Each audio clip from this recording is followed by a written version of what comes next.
У нас же 800 человек было регистрировано, 800. Из 800 человек 3 человека вышли в финал. Ну же все, сдали, все это было. И из них выбрали 25 из них. И поэтому очень такой конкурс был.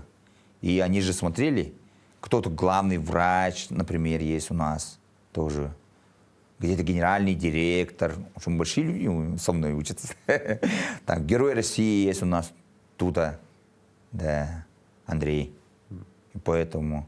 Ну, уже назначали некоторых уже. Замминистра финансов, это Леонид. И Саша есть замминистра по молодежной политике.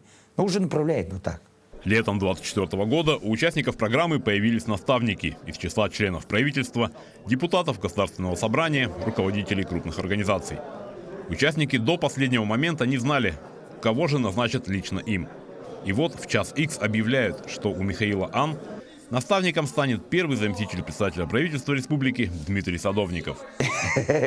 Вообще удивился и очень был рад, вообще волновался вообще конкретно, потому что такой большой человек, и меня будет курировать. Мы общий язык сразу нашли.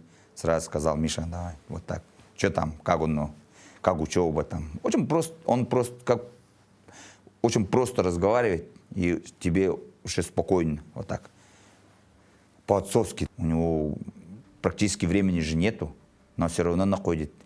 Встречаемся насчет учебы, насчет стажировки. За все время участия в программе «Якутия. Земля героев» Михаил ни разу не пожалел о своем выборе. Несмотря на большую нагрузку и интенсивность обучения, он все схватывает на лету и уже строит планы о том, кем сможет стать после завершения программы и получения сертификатов. Все равно цель должна быть. Стать начальником службы спасения Республики Якутия, работать. Специальная военная операция закончится все равно, мы победим. Все равно, где мы, там победа. И наше дело правое, враг будет разбит, победа будет за нами. Поэтому вот, когда все придут, развиваться будем. Республика будет развиваться, вот. Люди будут еще добрее, вот. Начнется нормальная мирная жизнь.